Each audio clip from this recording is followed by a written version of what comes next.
Brazing dan soldering ialah proses penyambungan logam yang menggunakan pengisi logam untuk menyambungkan dua atau lebih bahagian logam tanpa mencairkan logam asas.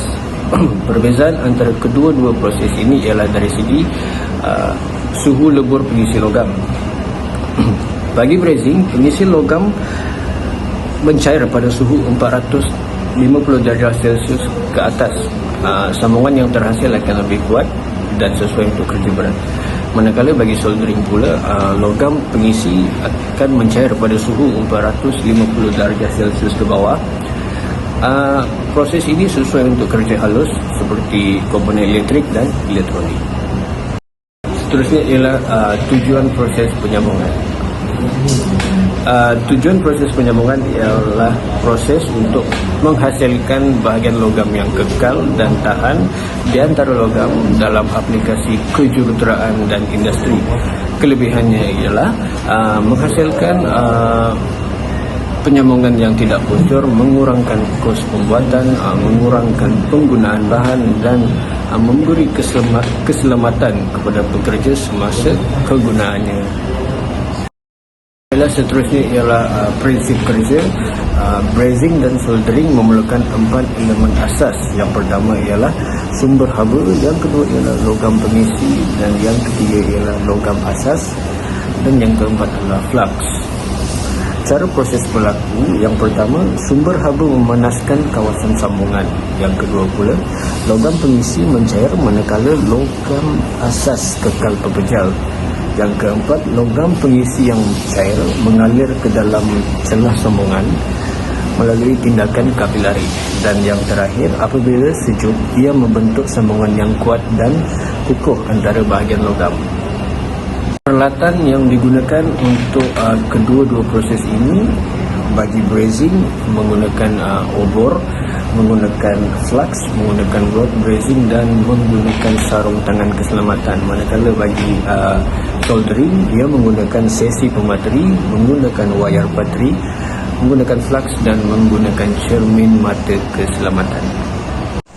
Okey, seterusnya saya akan membentangkan proses brazing dan juga soldering. Okey, first saya akan terangkan tentang proses brazing.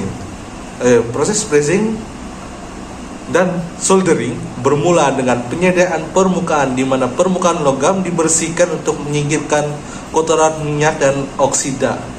Jadi kalau dia ada minyak atau oksida akan menghasilkan letupan yang kecil.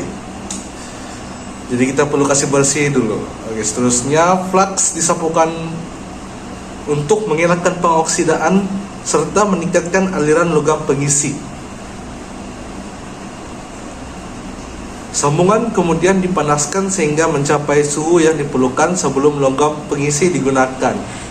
Jadi lebih senang untuk meletakkan pengisi logam tersebut bila bahan tersebut dalam keadaan yang panas. Okey, apabila logam pengisi mencair dan mengalir ke dalam sambungan pemanas tersebut, dia biarkan sejuk secara semula jadi. Akhir sekali, sebarang baki flux dan sisa pada sambungan dibersihkan untuk memastikan sambungan yang kemas, kukuh dan berkualiti. Jadi kalau kita perlu kasih bersih lepas kita buat semua proses tersebut supaya kita boleh nampak kalau ada sebarang kebocoran. Okey. Seterusnya proses pematerian ataupun soldering yang bermula dengan membersihkan permukaan bagi menyingkirkan kotoran sama macam brazing tadi. Okey, lepas tu flux disapukan untuk meningkatkan aliran bateri serta menghilangkan pengoksidaan. Sambungan kemudian dipanaskan menggunakan besi pemateri ataupun lebih dikenali sebagai soldering iron sehingga mencapai suhu yang diperlukan. Bateri disapukan antara komponen.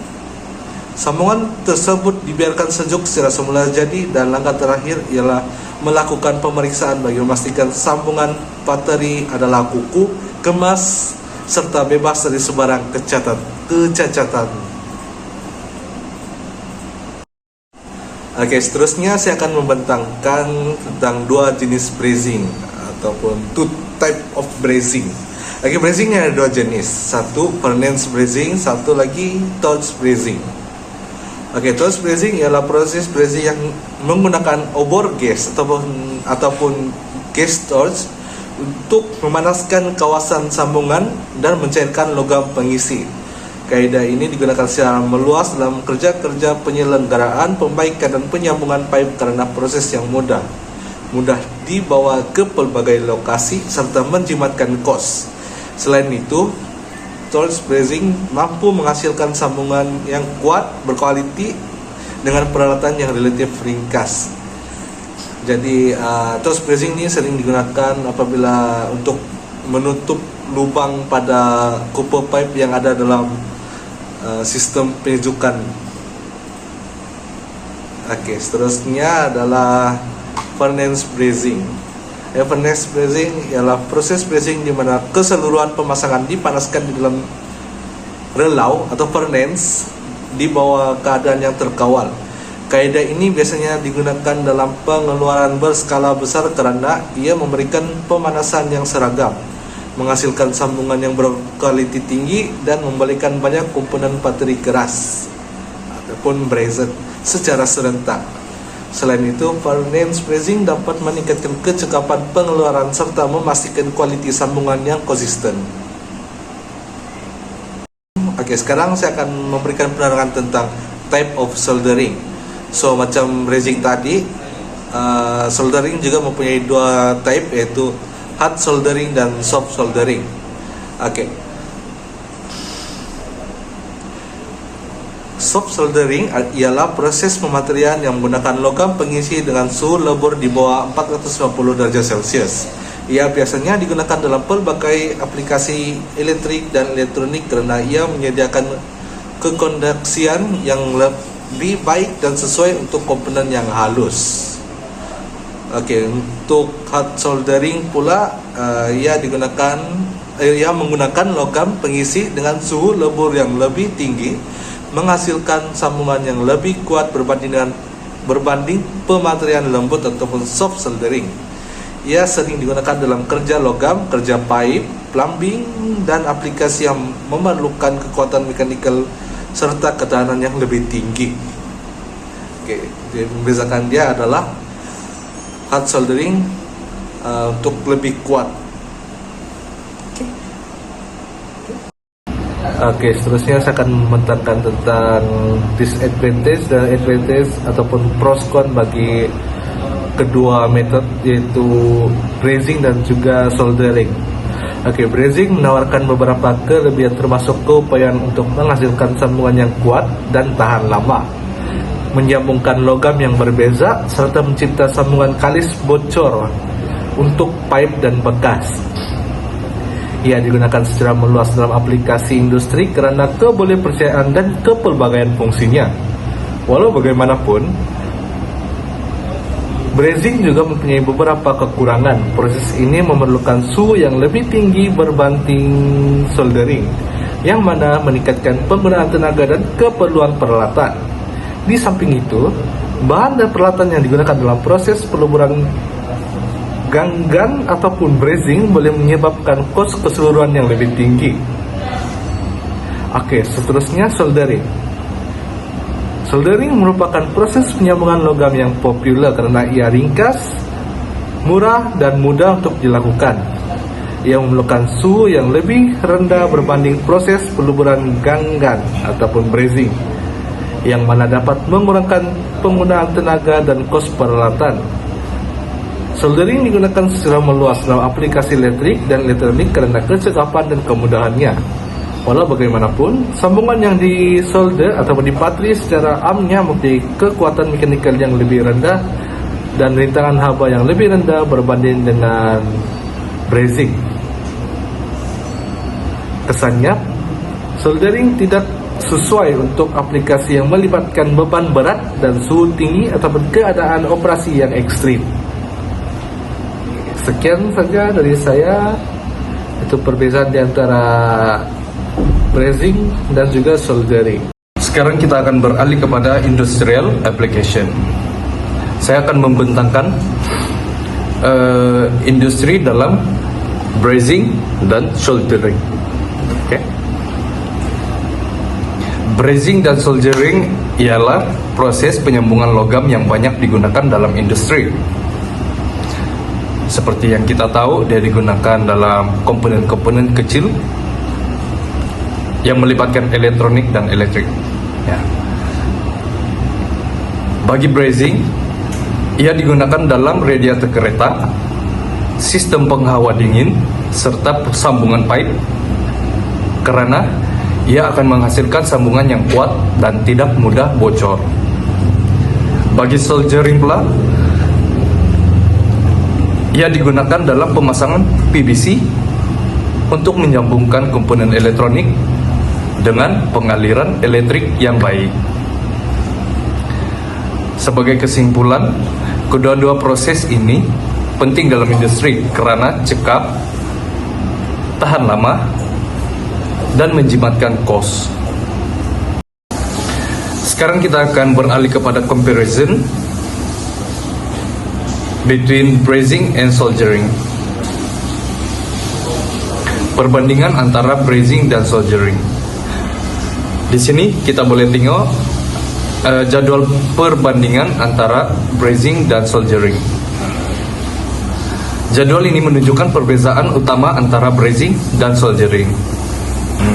Yang pertama, dari segi suhu, brazing menggunakan logam pengisi pada suhu melebihi 450 darjah Celcius, manakala soldering menggunakan suhu di bawah 450 darjah Celcius. Yang kedua, dari segi kekuatan sambungan, brazing menghasilkan sambungan yang lebih kuat dan tahan lama, manakala soldering menghasilkan sambungan yang lebih lemah berbanding brazing. Dari aspek kos pula, brazing memerlukan kos peralatan dan operasi yang lebih tinggi, sementara soldering lebih murah dan ekonomi. Bagi aplikasi, brazing digunakan dalam radiator otomotif, sistem penghawa dingin, sambungan pipe, dan peralatan industri. Manakala soldering pula digunakan dalam pemasangan PVC, litar elektronik, dan sambungan elektrik. Akhir sekali, logam pengisi bagi brazing termasuk loya, gangsa, alloy perak, dan alloy berasaskan kuprum. Bagi soldering pula, logam pengisi yang biasa digunakan ialah timah plumber, timah perak, dan alloy bertakat lebur rendah. Ya. Sebagai kesimpulan, brazing lebih sesuai untuk sambungan yang memerlukan kekuatan tinggi, manakala soldering lebih sesuai untuk aplikasi elektronik dan memerlukan kos yang lebih rendah. Sekian dan terima kasih. Seterusnya, safety precaution. Safety precaution are very important during brazing and soldering operation. Workers should always wear appropriate personal protective equipment and embrace PPE, such as safety goggles, gloves, and protective clothing. To prevent injuries, adequate ventilation must be ensured to avoid inhaling harmful fumes produced during the heating process. Hot material and equipment should be handled carefully to prevent even an accident. In addition, all gas safety procedures must be followed when using torch or gas cylinder to reduce the risk of fire, explosion, and other workspace hazard. Dan yang terakhir, conclusion. In conclusion, brazing and soldering are important metal joining process widely used in manufacturing and engineering industries. Brazing produces stronger and more durable joint, making it suitable for applications such as automotive radiator, air conditioning system, and pipe drains. In contrast, soldering is more suitable for electronic and electrical application because it uses lower temperature and is easier and more economical to perform. Both processes have their own advantage, limitation, and application. Therefore, selecting the appropriate joining method depends on factors such as strength, equipment, operating condition, cost, and the type of material being joined.